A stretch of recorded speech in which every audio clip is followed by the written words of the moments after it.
partit pour son jogging matinal, à travers les sentiers pittoresques de Napa, et ne revint jamais. Sa voiture toujours garée, au début du sentier, intacte. Pendant 2 années d'agonie, ses proches cherchèrent des réponses qui semblaient impossibles à trouver. Mais un jour, le cochon truffier d'un chef à la retraite se mit à creuser frénétiquement dans un endroit reculé des bois, et ce qui émergea de la terre était une preuve qui allait révéler ce qui s'était vraiment passé ce matin-là. L'air de la vallée de Napa, à la mi-septembre, porte un poise unique. C'est une chaleur sèche et dorée, épaisse avec l'odeur de la terre cuite par le soleil, du romarin sauvage, et la promesse lointaine et sucrée des raisins qui mûrissent de sur la vigne. Pour les résidents qui considèrent cet endroit comme leur foyer, le paysage est plus que de simples collines ondulantes et des vignobles de classe mondiale. C'est un vaste jardin de beauté sauvage, traversé par un réseau de sentiers qui serpentent d'à travers les forêts de chênes et montent dans les crêtes couvertes de chaparral. Ces chemins sont un sanctuaire pour les randonneurs, les vététistes et les coureurs, des gens attirés par le défi silencieux du terrain. Veronica Hensley était l'une de ces personnes. À 28 ans, elle se déplaçait avec la grâce disciplinée de quelqu'un qui comprenait la mécanique de son propre corps. En tant que kinésithérapeute, le travail de sa vie était dédié à guérir et renforcer les autres. Un principe qu'elle s'appliquait à elle-même avec une rigueur inébranlable. C'était une marathonienne passionnée, une silhouette familière sur les sentiers locaux, sa queue de cheval blonde battant comme un métronome régulier contre son dos, alors qu'elle accumulait kilomètre après kilomètre épuisant. Ses amis et sa famille la voyaient comme un phare de force et de vitalité. Une femme qui trouvait autant de paix dans la solitude d'une longue course que dans la compagnie de ceux qu'elle aimait. Son petit ami, David Chen, un ingénieur logiciel partageant la même passion pour le plein air, était souvent à ses côtés. L'après-midi du mardi, 15 septembre 2020, ils joguaient ensemble le long du sentier de terre familier du Channel Trail, une route que les locaux appelaient le CHNH. Le soleil commençait sa lente descente, projetant de longues sombres dramatiques sur le sentier. Comme David le raconterait plus tard aux enquêteurs, c'était un après-midi parfait. Ils s'arrêteraient à une jonction bien connue, marquée par un panneau en bois usé. Les lettres gravées indiquaient CHNH avec une flèche, et en dessous, le nombre 500. Il se souvint avoir sorti son téléphone, vouloir capturer le moment.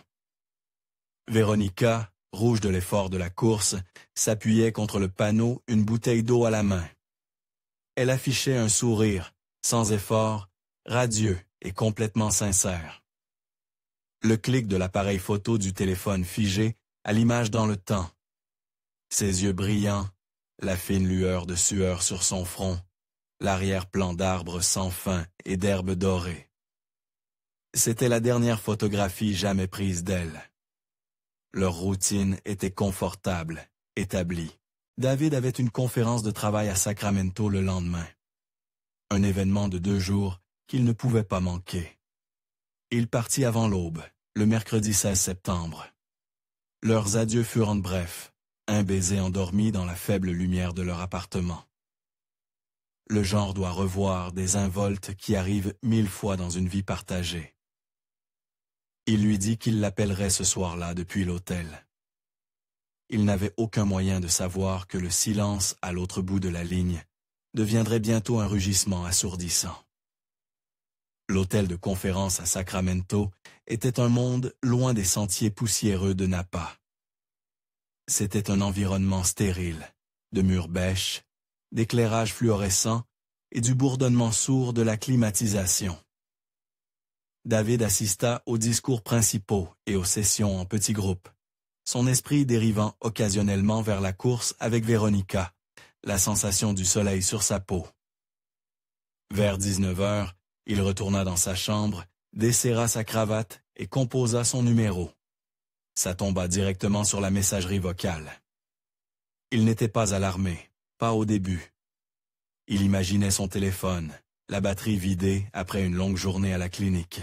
Ou peut-être était-elle sortie pour une promenade du soir, le laissant derrière. Il envoyait un texto rapide. « Salut, j'espère que tu as passé une bonne journée. Appelle-moi quand tu auras ce message. » Il commanda le service en chambre, regarda 1 heure de télévision et l'appela à nouveau. Messagerie vocale. Un petit nœud d'inquiétude commença à se former dans son estomac. Véronica était méticuleuse.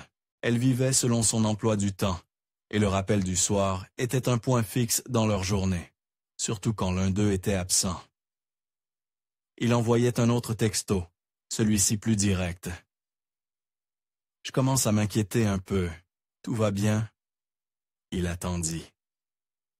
Les 3 points d'une réponse n'apparurent jamais. Le silence dans la chambre d'hôtel semblait plus lourd maintenant, amplifié par l'absence de sa voix. À 22 heures, l'inquiétude s'était transformée en véritable préoccupation. Il parcourut ses contacts et a placé Sarah, la meilleure amie de Véronica. « Et désolé d'appeler si tard, comment c'est-il, essayant de garder sa voix stable. Tu as eu des nouvelles de Véronica aujourd'hui? » La réponse de Sarah fut immédiate et teintée de sa propre confusion. « Non, je n'en ai pas eu. Je me disais justement que c'était bizarre qu'elle ne m'ait pas rappelé cet après-midi. Elle ne fait jamais ça. » La confirmation envoyait une décharge de peur froide à travers David.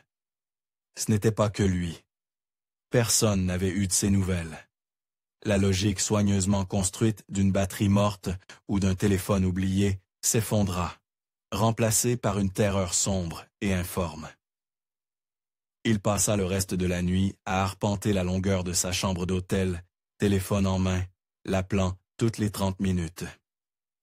À chaque fois, la voix automatisée à l'autre bout semblait être un jugement, une confirmation qu'elle était quelque part où il ne pouvait pas l'atteindre. Les heures s'étirèrent en une éternité de silence.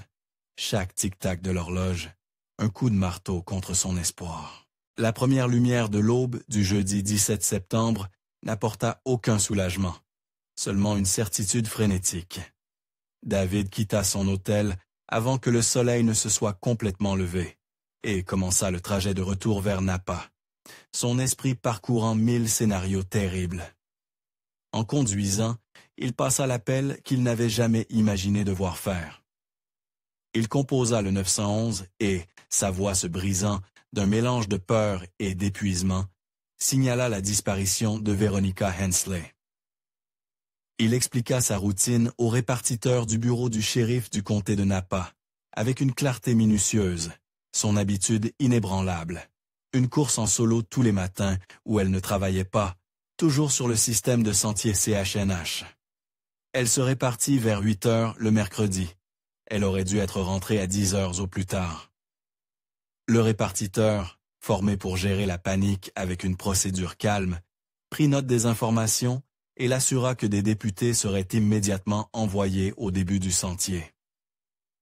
Quand David arriva enfin, la scène était déjà délimitée par du ruban jaune. 2 voitures de patrouille étaient dégarées près de l'entrée. Leur présence, une violation officielle et brutale du cadre tranquille. Et là, nichée au fond du parking poussiéreux, se trouvait la berline argentée de Véronica. Elle était verrouillée, intacte. Une bouteille d'eau à moitié vide se trouvait dans la console centrale. Une paire de lunettes de soleil reposait sur le siège passager. La voiture était un témoignage silencieux et glaçant. Elle était arrivée au sentier. Elle avait commencé sa course comme elle le faisait toujours. Mais quelque part, dans la vaste nature, ensoleillée qui s'étendait au-delà du parking, Véronica Hensley avait disparu, et la recherche pour la retrouver venait de commencer. La réponse initiale du bureau du shérif du comté de Napa fut rapide et méthodique. Le début du sentier, autrefois une passerelle paisible vers la nature sauvage, se transforma en épicentre d'une enquête en plein essor. Du ruban jaune, brutal et artificiel, contre les bruns et verts naturels du paysage, délimitait la voiture de Véronica et un large périmètre autour d'elle. Les députés qui arrivent vers les premiers se déplaçaient avec un calme pratiqué, leurs visages sombres. Ils photographiaient, en le véhicule, sous tous les angles, la fine couche de poussière sur son capot. Une horloge silencieuse, marquant le passage du temps depuis son arrivée. À travers la vitre, les objets banals à l'intérieur, les lunettes de soleil. La bouteille d'eau avait tant pris une signification sinistre. Des artefacts d'une vie brusquement mise en pause. Une équipe initiale de députés effectua un balayage rapide des 100 premières de mètres du sentier CHNH. Ils marchaient lentement, les yeux scrutant le sol, les broussailles, les branches basses des chênes. La forêt était étrangement silencieuse, l'air immobile et chaud. Chaque bruissement de feuilles, chaque cri d'oiseau lointain semblait contenir une question. Ils ne trouvaient rien. Pas de marque d'éraflure, pas de clé tombée, aucun signe de lutte. C'était comme si Véronica avait simplement été effacée du paysage, au moment où elle avait mis le pied sur le chemin. L'immensité du parc les dominait, un témoin silencieux et indifférent.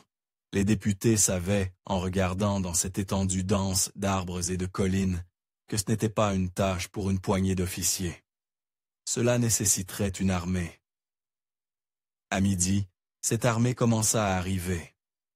Le parking se gonfla avec les véhicules de l'équipe de recherche et de sauvetage du comté de Napa, des camions et fourgonnettes blancs arborant l'insigne officiel. Un poste de commandement mobile, un grand camping-car équipé de radios et de liaisons satellites, fut établi sous l'ombre d'un chêne tentaculaire. Des bénévoles chevronnés, hommes et femmes dans la trentaine, la quarantaine et la cinquantaine émergèrent, leurs visages affichant un mélange familier de détermination et de solennité. C'étaient des enseignants, des électriciens et des retraités qui consacraient leur temps libre à retrouver les disparus.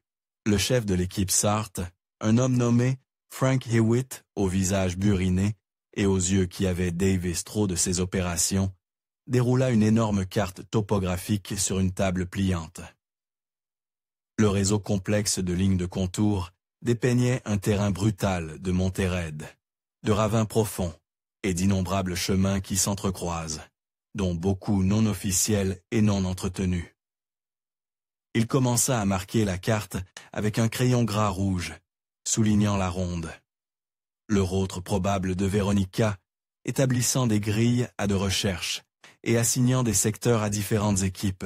David se tenait à proximité, un fantôme en marge de l'activité, son visage pâle et tiré. Il répondait aux questions, confirmait les détails sur l'équipement et le niveau de forme physique de Véronica, mais ses yeux continuaient de dériver vers le sentier, vers l'ouverture sombre dans les arbres qui avaient avalé la femme qu'il aimait, le bourdonnement de l'organisation, le crépitement des radios, la préparation méthodique. Tout cela semblait être une réponse terriblement inadéquate, au silence profond et terrifiant qui s'était abattu sur sa vie. Alors que les équipes au sol se préparaient à se déployer, les unités K9 arrivaient. La star de l'unité était un berger allemand nommé Ranger, un vétéran de dizaines de recherches. Sa maîtresse, une femme tranquille nommée Maria, le conduisit à la voiture de Véronica. Elle ouvrit la porte côté conducteur et laissa le chien inhaler, son nez puissant, cataloguant la signature olfactive unique de la femme disparue.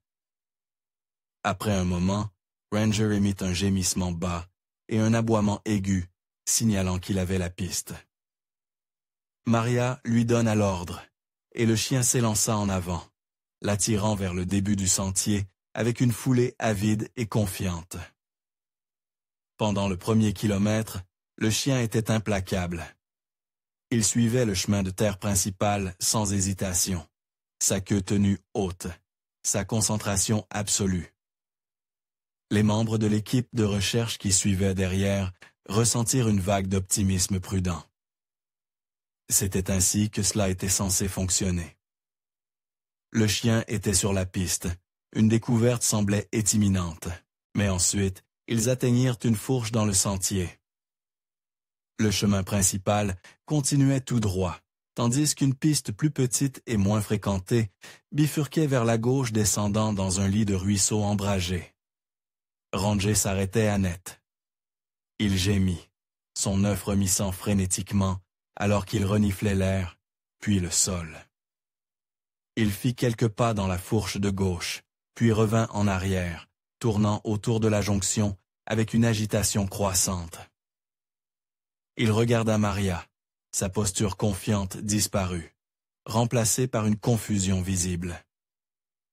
La piste olfactive, si forte quelques instants auparavant, avait disparu dans l'air.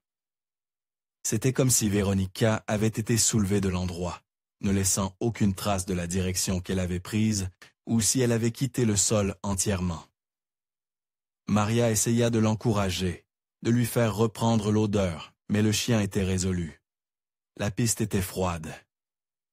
Le premier véritable espoir de la recherche s'était évaporé dans l'air sec de Napa, laissant les équipes avec rien d'autre qu'une vaste nature sauvage impitoyable et 1000 mauvaises directions à choisir. De retour au poste de commandement, des détectives interrogeaient les quelques autres randonneurs qui avaient été dans la région le mercredi matin. La plupart n'avaient rien vu d'anormal, mais ensuite un couple âgé, les Henderson, s'approcha d'un député, leur visage gravé d'inquiétude. Ils expliquèrent qu'ils avaient en effet de la randonnée sur un système de sentiers différent, le Lower Ridge Trail, à environ 5 kilomètres de là. Vers 11 heures le mercredi, ils revenaient à leur voiture quand ils avaient été témoins d'une scène troublante. Une jeune femme aux cheveux blonds, correspondant à la description générale de Veronica, était dans une dispute animée avec un homme à côté d'un pick-up bleu foncé, poussiéreux, garé au début du sentier reculé. Il ne pouvait pas entendre les mots, mais la posture de l'homme était agressive, et la femme semblait en détresse. Le détective principal, un homme nommé Bill Sutton, pesa l'information. L'endroit était mauvais, l'heure un peu tardive, mais c'était la seule piste tangible qu'ils avaient. Une femme correspondant à la description, une dispute, un véhicule, c'était un récit, quelque chose à poursuivre. Contre le vide silencieux de la disparition de Veronica, c'était un chant de sirène. Des ressources furent immédiatement détournées. Un bolo, Beyond the Lookout, fut émis pour le pick-up bleu. Des voitures de patrouille furent envoyées pour patrouiller les routes secondaires, et une équipe de députés fut dépêchée pour quadriller la zone du Lower Ridge Trail. Pendant les 6 heures suivantes, une partie importante de l'attention de l'enquête se déplaça, chassant le camion fantôme bleu. C'était une perte de temps critique, une chasse aux oies sauvages née du désespoir qui n'aboutit finalement à rien. L'homme et la femme ne furent jamais identifiés, et la piste se dissipa, ne laissant derrière elle que le goût amer de l'effort gaspillé. Tandis que les équipes au sol étaient déconfrontées à des impasses, la recherche depuis les airs s'avérait tout aussi infructueuse. Un hélicoptère de la California Highway Patrol fendait le ciel, ses pôles faisant un whamp whamp whamp rythmique qui se répercutait sur les parois du canyon. Depuis les airs, l'ampleur du parc était écrasante. L'observateur, attaché à son siège, scrutait le paysage à travers des jumelles hauts de puissance, ses yeux traçant la tapisserie infinie de vert et de brun en dessous. Mais la canopée dense de chênes et de madrons forme être un bouclier presque impénétrable. Il pouvait voir les sentiers, de minces rubans de terre, mais le terrain à côté d'eux était perdu dans l'ombre. Il vit des cerfs, un renard, mais aucun éclair de couleur, aucun signe d'une personne en détresse. Les drones offraient une perspective plus intime, mais tout aussi frustrante. Les pilotes, au poste de commandement guidé, les petits aéronefs à travers les ravins et au-dessus des crêtes, leurs caméras haute résolution alimentant un flux en direct vers les monitors. Ils volaient en quadrillage, couvrant méticuleusement carré après carré, de nature sauvage. Ils fixaient les écrans pendant des heures, regardant un monde de roches et de broussailles défiler, espérant un seul pixel qui n'appartenait pas. Mais les drones ne voyaient ongles que ce que la forêt voulait qu'ils voient. Des arbres, des rochers, et les ombres profondes et sombres qui pouvaient cacher n'importe quoi. Le 4e jour de la recherche, une lueur d'espoir fut ravivée, cette fois par un bénévole. Il s'appelait Léo, un étudiant universitaire passant ses vacances d'été chez lui. Il avait été affecté à une équipe de défrichage, chargée de fouiller les zones difficiles, hors sentier, que les groupes principaux contournaient. Il naviguait sur une pente raide et traîtresse, étouffée par des buissons de manzanita épineux, à des centaines de mètres du chemin principal où le chien avait perdu l'odeur. C'était un travail lent et frustrant. Alors qu'il poussait une branche de côté, un éclair de couleur attira son regard. C'était un rose choquant et non naturel contre les tons sourds du sol forestier. Il s'agenouilla, le cœur battant. Accroché fermement à une épine, se trouvait un seul lacet de couleur vive. Il était propre, presque neuf. Il contacta immédiatement le poste de commandement par radio. La réponse fut électrique. David avait fourni des photos des chaussures de course de Véronica, des Aoka roses vifs. Le lacet correspondait parfaitement. Dans l'heure qui suivit, la zone grouillait de personnel s'arrêt. Ils établirent une nouvelle grille, centrée sur l'emplacement du lacet. Pour le reste de la journée, ils effectuèrent une recherche centimètre par centimètre de la colline. Un processus minutieux de défrichage et de tamisage à travers la litière de feuilles. Ils ne trouvaient rien d'autre. Aucun autre vêtement, aucun sac à dos, aucun signe de lutte, et surtout pas de Véronica. La découverte du lacet était à la fois une percée et un tourment. Cela prouvait qu'elle avait été là, loin du sentier, mais cela n'offrait aucune explication sur comment ou pourquoi. Avait-elle été traînée là? Avait-elle couru dans la panique?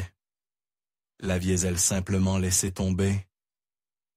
L'indice unique et vibrant flottait dans l'air un point d'interrogation, suspendu au-dessus d'un paysage qui refusait de fournir une réponse. Au fil des jours, l'enquête se tourna vers l'intérieur, comme c'est toujours le cas. Les détectives s'assirent avec David dans une pièce calme, au poste du shérif. Les questions étaient du poli, mais approfondies, conçues pour démanteler une chronologie et exposer des incohérences. Ils lui demandèrent de raconter son voyage à Sacramento, minute par minute. Où s'était-il arrêté pour faire le plein? À quelle heure s'était-il enregistré à l'hôtel? À qui avait-il parlé à la conférence? David, vidé par le chagrin et le manque de sommeil, répondit à toute sa frustration, mijotant sous une surface de coopération LAS. Pendant qu'il parlait, une autre équipe de détectives était déjà au travail, vérifiant son histoire. Ils ont récupéré ses relevés de carte de crédit, confirmant un achat dans un Starbucks à Sacramento. Ils ont obtenu des images de sécurité de l'hôtel, le montrant au bureau d'enregistrement à l'heure exacte qu'il avait indiquée. Ils ont assigné ses relevés de téléphone portable et les données des tours étaient irréfutables.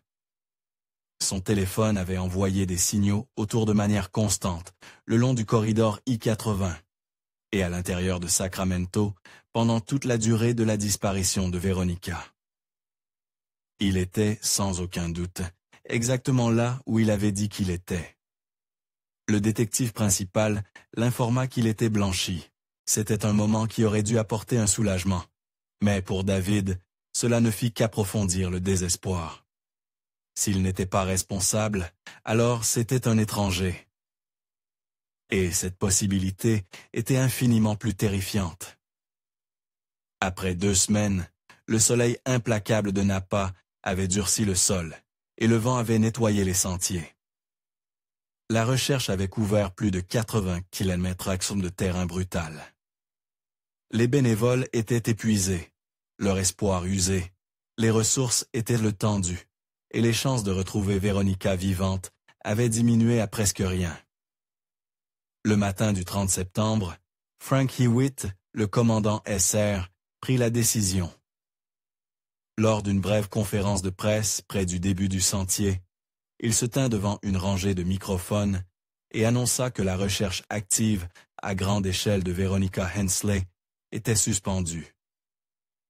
Il utilisa un langage formel et prudent. Transition vers une recherche limitée et continue. L'enquête reste ouverte. Mais le sens était clair.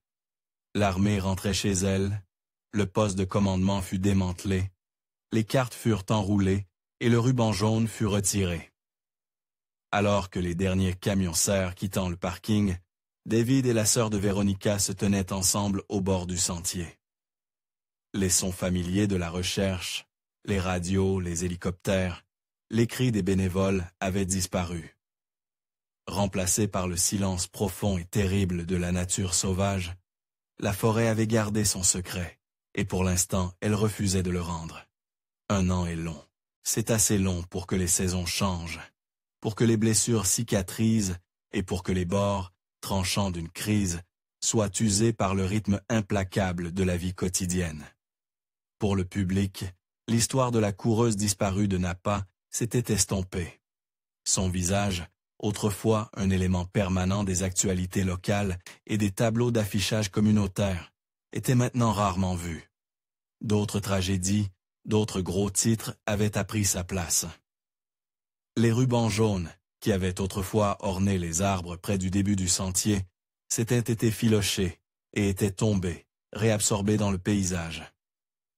À l'automne 2021, 1 an après la suspension de la recherche, l'affaire de Veronica Hensley fut officiellement transférée au dossier non résolu du bureau du shérif du comté de Napa. C'était une étape procédurale, une reconnaissance silencieuse que toutes les pistes avaient été épuisées. Le classeur épais contenant son dossier, rempli de cartes topographiques, de déclarations de témoins et de la photographie unique et solitaire d'un lacet rose, fut placé sur une étagère aux côtés de dizaines d'autres. Chaque dossier représentait une vie interrompue, une histoire sans fin. Pour le système, Veronica était maintenant une statistique, un puzzle attendant une pièce manquante qui pourrait ne jamais être trouvée. La nature sauvage avait gagné, mais pour la famille de Veronica, il n'existait pas de dossier non résolu. Son absence était une présence brute et quotidienne, un vide que le temps ne pouvait combler. Sa jeune sœur Jessica devint le porte-flambeau involontaire de la famille. Graphiste de métier, elle canalisa son chagrin dans l'action. Elle créa une page Facebook, Retrouver Veronica Hensley, qui devint rapidement un centre numérique pour une petite communauté de soutien farouchement dévouée. Elle publia la dernière photo que David avait prise, le sourire éclatant de Veronica contrastant fortement avec l'obscurité croissante du mystère. Elle partageait des souvenirs, des anecdotes et des appels à l'information. Ses publications, un refus constant de laisser l'histoire de sa sœur être oubliée. À l'anniversaire de la disparition de Veronica, Jessica organisa une course commémorative. Des dizaines de personnes de la communauté des coureurs locaux se rassemblaient au début du sentier. CHNH, leur humeur, un mélange sombre de souvenirs et de défis. Ils couraient ensemble le 1er kilomètre du sentier, une procession silencieuse de pas sur le chemin poussiéreux avant de retourner au parking pour partager des histoires et lâcher des ballons dans le vaste ciel indifférent. C'était un rituel d'espoir face au désespoir, une façon de garder l'esprit de Veronica vivant à l'endroit même où elle avait été vue pour la dernière fois. Pendant ce temps, dans les coins sombres d'Internet, l'histoire de Veronica prit une vie différente. Sur les forums Reddit et les blogs sur les crimes réels, des détectives amateurs disséchaient chaque détail de l'affaire. Les théories se multipliaient, comme des spores dans l'obscurité. Certains plaidaient pour un accident tragique, une chute dans un ravin non découvert, son corps caché par le terrain dense. D'autres évoquaient une attaque de Puma, citant l'emplacement reculé et l'absence de lutte au début du sentier. Une théorie plus persistante était celle d'une disparition planifiée. Veronica avait-elle, malgré sa vie apparemment heureuse, simplement disparu? Le manque de preuves était pour certains une preuve en soi. Elle était en forme, intelligente et connaissait la nature sauvage. Aurait-elle pu orchestrer sa propre disparition? L'idée, bien que douloureuse pour sa famille, offrait une lueur d'espoir qu'elle pourrait encore être vivante quelque part. 18 mois après la disparition de Veronica, au printemps 2022, un incident terrifiant envoya une onde de peur à travers la communauté de Napa et raviva brièvement l'intérêt pour son cas. Une femme dans la vingtaine joguait sur un sentier à environ 8 km de l'endroit où Veronica avait disparu. Elle signala avoir été suivie par un homme dans une berline ancienne et banale. Il s'était garé dans un virage et l'avait regardée passer en courant. Lors de son retour, il se tenait à l'extérieur de sa voiture. Alors qu'elle s'approchait, il s'exposa à elle avant de sauter dans son véhicule et de s'enfuir. La femme, bien que secouée, put fournir une vague description de l'homme et de sa voiture. L'incident rappelait étrangement la fausse piste de la recherche initiale. L'homme se disputant avec une femme près d'un pick-up. La peur d'un prédateur de sentiers rôdant dans les parcs autour de Napa ressurgit avec vengeance. Le bureau du shérif augmental et patrouille ait émis des avertissements publics. Pendant quelques semaines, le dossier de Veronica fut retiré des archives non résolues. Les détectives réexaminèrent la possibilité qu'elle ait été victime d'une attaque aléatoire et prédatrice. L'homme qui s'était exposé était-il la même personne qui avait enlevé Veronica? La théorie était convaincante, mais finalement, elle ne mena nulle part. L'homme ne fut jamais identifié. Aucun autre incident ne fut signalé. Le pick-up bleu de la première observation resta un fantôme. Sans nouvelles preuves pour relier l'exhibitionniste à la disparition de Veronica, le bref regain d'activité sur son cas s'éteignit. Le dossier fut remis sur l'étagère, et le vide des 18 derniers mois se réinstalla plus profond et plus silencieux qu'avant. Le prédateur de sentier, s'il existait même, restait une ombre, et la vérité sur ce qui était arrivé à Veronica Hensley restait enfouie quelque part dans les collines en attente. 2 ans après la disparition de Veronica, les vers vibrants d'un printemps de Napa avaient cédé la place aux ors profonds et brûlés par le soleil du début de l'automne. L'air était sec, le sol dur et les forêts étaient une poudrière attendant une étincelle. C'est dans ce cadre, par un matin d'octobre frais, en 2022, qu'une histoire qui était restée froide depuis longtemps allait être ravivée par la source la plus improbable. Michael Petrov, un chef à la retraite dans la soixantaine avancée, avait découvert une deuxième passion dans la vie après avoir raccroché son tablier, la chasse aux truffes. C'était un passe-temps qui combinait son amour pour les ingrédients gastronomiques avec son appréciation pour la solitude tranquille des bois. Sa partenaire dans cette aventure était Rosie, un cochon counet-counet dont le museau perspicace était bien plus efficace que celui de n'importe quel chien. Ce matin, la Michael et sa femme Sarah avaient conduit leur vieux pick-up profondément dans une étendue reculée de forêt de chênes dans le comté de Napa, à des kilomètres de tout sentier, balisé ou parc public. C'était une terre privée, un range tentaculaire dont le propriétaire donnait à Michael la permission de chercher, sachant qu'il respectait le terrain. Ils étaient dans une zone prometteuse, le sol sous un bosquet de vieux chênes humides et ombragés. Rosie, habituellement méthodique, commença à creuser avec une excitation frénétique, presque fiévreuse. Ses grognements étaient aigus et insistants.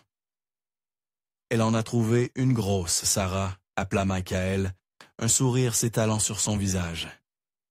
Il s'agenouilla à côté du cochon, ses mains bougeant pour aider à dégager le sol riche et sombre.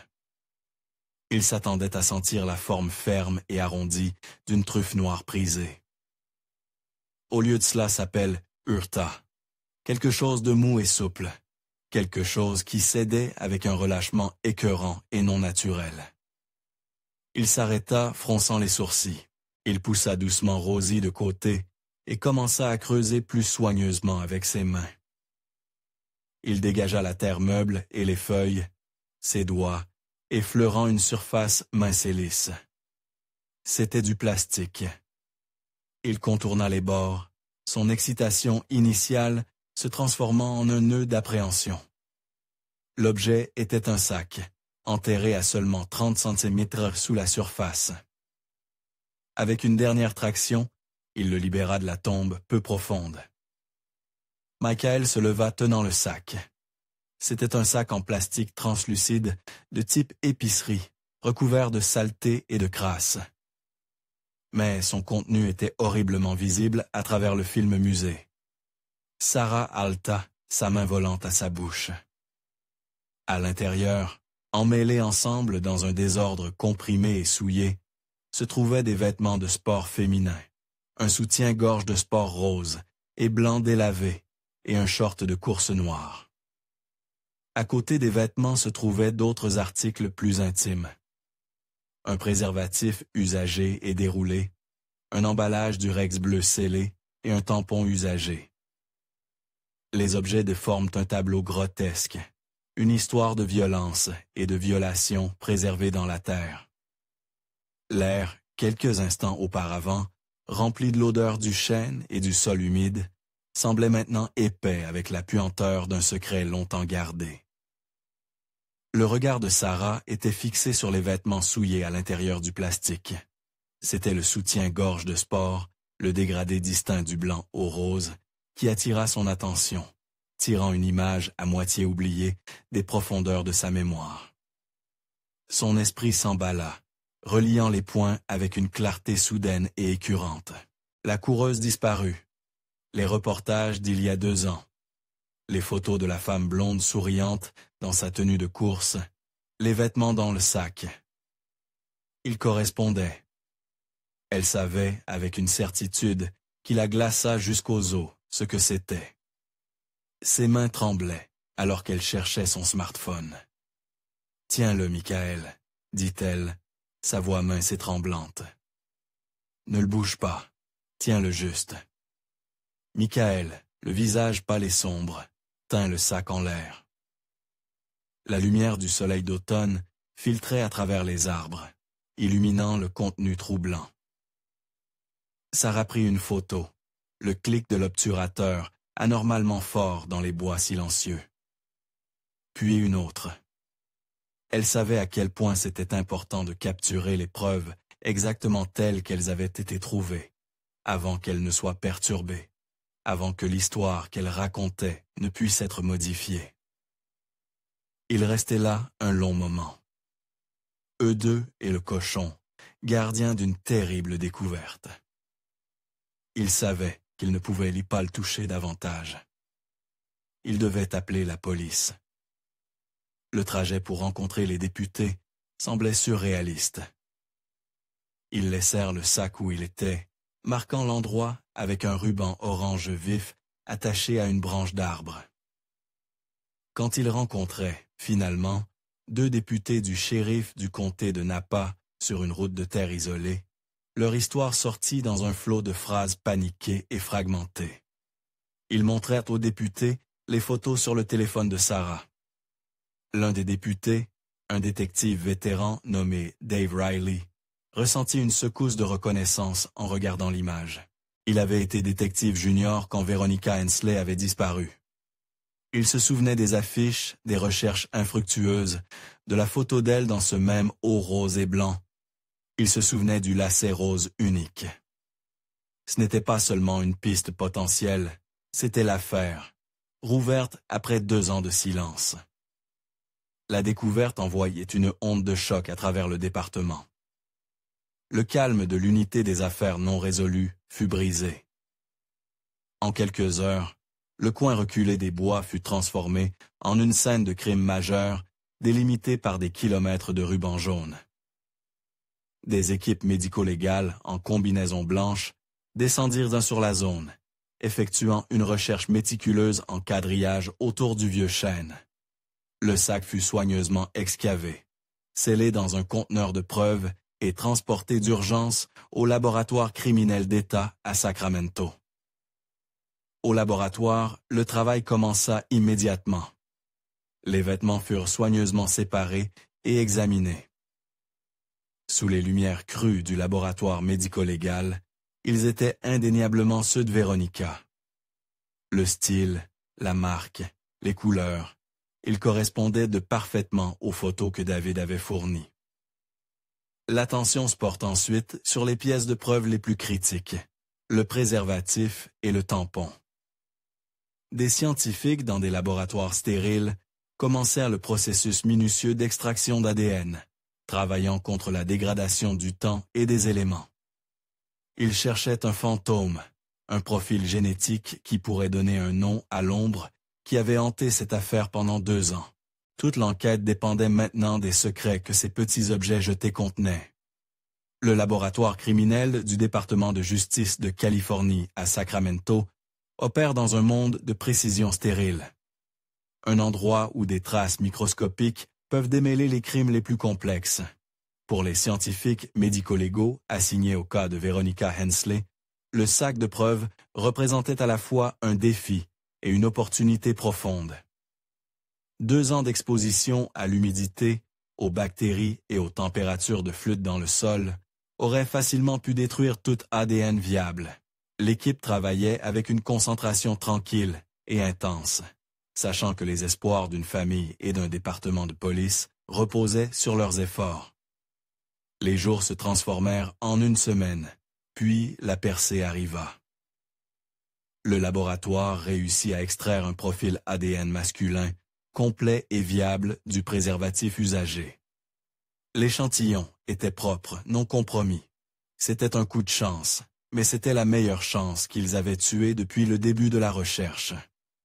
Le profil fut immédiatement téléchargé dans le Combined DNA Index System, ou CODIS, une vaste base de données nationale, contenant les empreintes génétiques de criminels condamnés, de personnes arrêtées et de preuves de scènes de crimes non identifiées.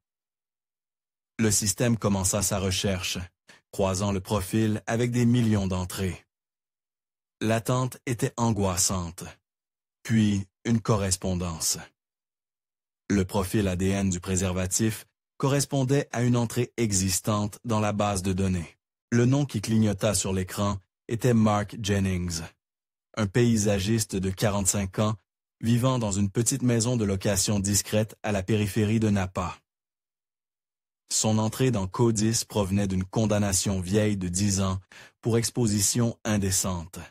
Un délit qui l'avait obligé à soumettre un échantillon d'ADN, c'était une infraction mineure, mais pour les détectives sur l'affaire, c'était un signal d'alarme flagrant. Les prédateurs commencent souvent, petits et escaladent. Le nom, Mark Jennings, envoya une décharge d'électricité à travers le bureau du shérif du comté de Napa. Le détective Riley et son équipe lancèrent immédiatement une opération de surveillance secrète. Ils tirèrent les dossiers de Jennings. C'était un solitaire tranquille, sans famille proche, un homme qui se tenait à l'écart. Il dirigeait une petite entreprise de paysagisme indépendante, ce qui lui donnait une raison légitime d'être partout dans le comté, y compris près des systèmes de sentiers et des parcs. C'était un fantôme, se cachant à la vue de tous. Pendant la semaine suivante, une équipe de surveillance suivit chaque mouvement de Jennings. Il l'observait depuis des voitures banalisées, alors qu'il vaquait à sa routine quotidienne. Acheter des fournitures dans un centre de jardinage, tendre des pelouses dans des quartiers résidentiels tranquilles, manger seul dans des restaurants bon marché. Sa vie semblait banale, presque pitoyable. Mais ensuite, ils observèrent un schéma plus troublant. Plusieurs fois, ils suivirent de son camion de travail délabré, alors qu'il conduisait lentement devant divers débuts de sentiers et parcs, dans tout le comté y compris des endroits de jogging populaires près du lac NSC et du Skyline Park. Il ne s'arrêtait pas, mais il ralentissait son véhicule au pas, son regard s'attardant sur les joggeuses qui couraient le long des chemins. La façon dont il les regardait était prédatrice, un chasseur évaluant sa proie. Le comportement était d'une cohérence glaçante avec leur théorie. Il n'était pas seulement un paysagiste, c'était un harceleur. Armés de la correspondance CODIS et des images de surveillance accablantes, les détectives avaient en plus cassé pour obtenir un mandat. Ils planifiaient en l'opération avec un soin méticuleux. Ce n'était pas un homme qu'ils pouvaient risquer d'effrayer. Par un matin frais et brumeux, juste avant l'aube, une équipe SWAT descendit sur la petite maison de Jennings. Le raid fut rapide et écrasant. Ils défoncèrent la porte avec un bélier, le craquement aigu résonnant dans le quartier tranquille. Jennings fut trouvé dans son lit, réveillé en sursaut. Il n'offrit aucune résistance d'un son expression, étant celle d'une confusion déconcertée, plutôt que de peur ou de culpabilité. Il fut menotté et conduit à une voiture de patrouille en attente, son visage illuminé par les lumières rouges et bleues clignotantes. Pendant que Jennings était transporté au poste, une équipe médico-légale commença une fouille systématique de sa maison. Elle était clairsemée et bien rangée, la maison d'un homme qui vivait une vie solitaire. Mais le monde numérique contenait ses secrets. Sur son vieil ordinateur de bureau, une analyse médico-légale découvrit un dossier caché et protégé par mot de passe. À l'intérieur se trouvaient des centaines de photographies, toutes prises avec un puissant téléobjectif. C'étaient des photos candides et invasives de femmes. Les femmes n'étaient pas conscientes qu'elles étaient photographiées, leurs moments d'effort privés capturés et catalogués par un voyeur invisible. Parmi les fichiers se trouvaient des dizaines de photos de Veronica, certaines datant de semaines avant sa disparition. Jennings avait été obsédé par elle. Dans la salle d'interrogatoire, stérile et grise, Mark Jennings était assis en silence. Il était un contraste frappant avec le monstre qu'ils avaient imaginé. Il était physiquement peu imposant, avec des cheveux clairsemés et un ventre mou et bedonnant. Il répondait aux questions de base par des réponses mais tranquilles d'un mot, ses yeux évitant le contact. Le détective Riley commença en plaçant une photo de Veronica sur la table. Jennings y jeta un coup d'œil, son visage ne trahissant aucune émotion. Pendant des heures, il nia tout. Il affirmait ne l'avoir jamais vue auparavant, n'avoir jamais été sur ce sentier. Puis Riley joua son atout. Il fit glisser une copie du rapport de laboratoire sur la table. « Ton ADN, Mark, il a été trouvé dans un préservatif enterré avec ses vêtements. Explique ça. » Jennings fixa le papier, sa façade commençant à se fissurer. Sa respiration devint superficielle. Il bougea sur sa chaise, le comportement calme se dissolvant en une nervosité défensive. Il ne confessa pas encore, mais les démentis cessèrent. Finalement, après une autre heure d'interrogatoire implacable et patient, le barrage céda.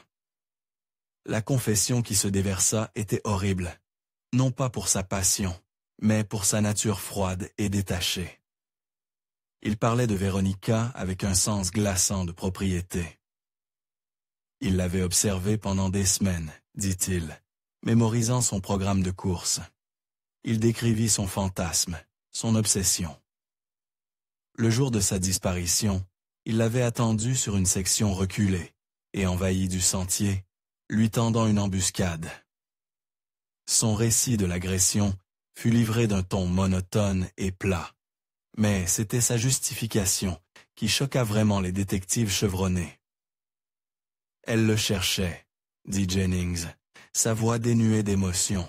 « Courir partout comme ça dans ses vêtements courts, si belle. Ce n'est pas ma faute. Un homme ne peut supporter que jusqu'à un certain point. Il a demi l'avoir tuée, quand elle s'était défendue, l'étranglant dans un moment de rage. Il avait ensuite enterré ses vêtements dans un endroit et son corps dans un autre, un geste calculé pour brouiller toute enquête potentielle. La confession était une victoire, mais elle était incomplète. Veronica était toujours portée disparue. Dans le cadre d'un accord de plaidoyer pour retirer la peine de mort de la table, Jennings accepta de les conduire à son corps. Le lendemain, une procession sinistre de véhicules de police suivit les indications de Jennings profondément dans une autre section, encore plus reculée de la nature sauvage de Napa, à des kilomètres de l'endroit où les Petrovs avaient retrouvé le sac. Il pointa vers un endroit sous un groupe de lauriers. Après des heures d'excavation minutieuse, les restes de Veronica furent finalement récupérés. Elle rentrait chez elle. L'enquête ne s'arrêta pas là. Les centaines de photographies trouvées sur l'ordinateur de Jennings devinrent un puzzle obsédant pour les détectives. Alors qu'ils cataloguaient méticuleusement les images, ils commencent à croiser les femmes sur les photos avec des cas de personnes disparues non résolus des comptes voisins. Le travail était minutieux, faire correspondre les visages, les vêtements et les emplacements. Puis vinrent les percées glaçantes, un porte-clés distinctif en forme de tortue de mer visible, sur un sac à dos. Sur une photo correspondait à la description d'un objet appartenant à une étudiante de 22 ans, qui avait disparu en promenant son chien dans un parc du comté de Sonoma 5 ans plus tôt. Sur une autre image, une femme portait une boucle d'oreille créole, en argent unique, que les membres de la famille confirmaient d'appartenir à une autre femme disparue 1 an avant cela. La vérité horrible s'installa. Mark Jennings n'était pas un tueur opportuniste qui avait commis une erreur fatale. C'était un prédateur en série qui chassait dans les collines du nord de la Californie depuis des années, photographiant méthodiquement ses victimes avant qu'elles ne disparaissent. Sa vie tranquille, une couverture parfaite pour le monstre qui se cachait à l'intérieur. La nouvelle fut transmise à la famille de Veronica dans le calme de leur salon. C'était la réponse qu'ils avaient passé 2 ans à prier et à redouter à parts égales. L'incertitude était terminée, mais elle était remplacée par une certitude brutale et dévastatrice. Mark Jennings fut condamné à plusieurs peines de prison à vie sans possibilité de libération conditionnelle. Il mourait en prison. Pour les familles de ses victimes, ce n'était pas la justice, pas vraiment. Rien ne pouvait ramener leurs proches, mais c'était une fin. L'ombre qui avait harcelé les sentiers avait finalement été mise en lumière, et les bois, pour l'instant, étaient à nouveau sûrs. L'arrestation et la confession de Mark Jennings envoyèrent une secousse de choc et de peur à travers les communautés soudées de la vallée de Napa. Il n'était pas un monstre d'une ville lointaine, mais un homme local, un visage familier et discret qui s'était déplacé silencieusement parmi eux. Les sentiers bien-aimés, autrefois considérés comme des lieux de refuge et de beauté naturelle, furent soudainement redéfinis comme des terrains de chasse.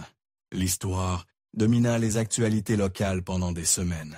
Les joggeuses et les randonneuses parlaient d'un malaise nouvellement trouvé, de regarder par-dessus leurs épaules sur des chemins qu'elles avaient autrefois parcourus sans y penser. L'affaire devint un catalyseur de changement. À la suite des révélations, les autorités locales et les services des parcs firent face à une vague de pression publique pour améliorer la sécurité. Les réunions municipales étaient les bondées de citoyens inquiets exigeant des mesures. En réponse, le département des parcs du comté de Napa augmenta considérablement les patrouilles de gardes forestiers sur les systèmes de sentiers les plus populaires. Ils défrichèrent d'allées broussailles pour améliorer les lignes de vue et, dans une mesure plus avancée, technologiquement, commencent à installer des bornes d'appel d'urgence alimentées par l'énergie solaire au principe au début de sentiers, y compris le CHNH 500. Les changements étaient le résultat direct de la tragédie de Veronica, une tentative de la communauté de retrouver son sentiment de sécurité. Des mois plus tard, après la conclusion des procédures judiciaires, Veronica Hensley fut finalement mise au repos. Le service fut privé, avec la présence de la famille Poe et d'amis proches qui partagèrent des souvenirs de son esprit vibrant, de son rire contagieux et de son dévouement inébranlable. Mais la communauté avait besoin d'un moyen public de pleurer et de se souvenir. Le club de course dont elle faisait partie, en collaboration avec sa famille, collecta des fonds pour dédier un banc commémoratif en son nom. Il fut placé au début du sentier CH-Enzige, positionné pour surplomber le début du chemin qu'elle avait tant aimé. L'histoire de la disparition de Veronica et de la capture de son tueur est une tapisserie sombre, tissée de fils de tragédie, d'obsession et de travail policier. Mais il est impossible de la raconter sans reconnaître le fil final et improbable, celui du pur hasard. La résolution dépendait d'une série d'événements si improbables qu'il frôle à le miraculeux. Si Mikhail Petrov, le chef à la retraite, n'avait pas choisi ce coin spécifique et reculé des bois pour sa chasse aux truffes ce matin d'octobre. Si son cochon, Rosie, avec son museau vif et déterminé, n'avait pas été attirée par cet endroit exact sous le vieux chêne. Si elle n'avait pas creusé avec une insistance si inhabituelle. Si Michael et Sarah n'avaient pas compris la gravité de ce qu'ils avaient retrouvé et n'avaient pas eu la présence d'esprit de préserver la scène. Si l'une de ces choses ne s'était pas produite, le sac en plastique contenant la clé de tout le mystère aurait pu rester enterré dans la terre pendant des décennies ses secrets, se décomposant lentement en néant. Mark Jennings aurait continué son existence tranquille et prédatrice, revendiquant peut-être plus de victimes. Son passe-temps sombre cachait derrière le masque d'un paysagiste solitaire. C'était un rappel brutal que parfois dans la recherche de la justice, l'indice le plus crucial peut être déterré, non pas par la technologie ou la médecine légale, mais par le simple instinct persistant d'un animal cherchant un trésor dans la terre.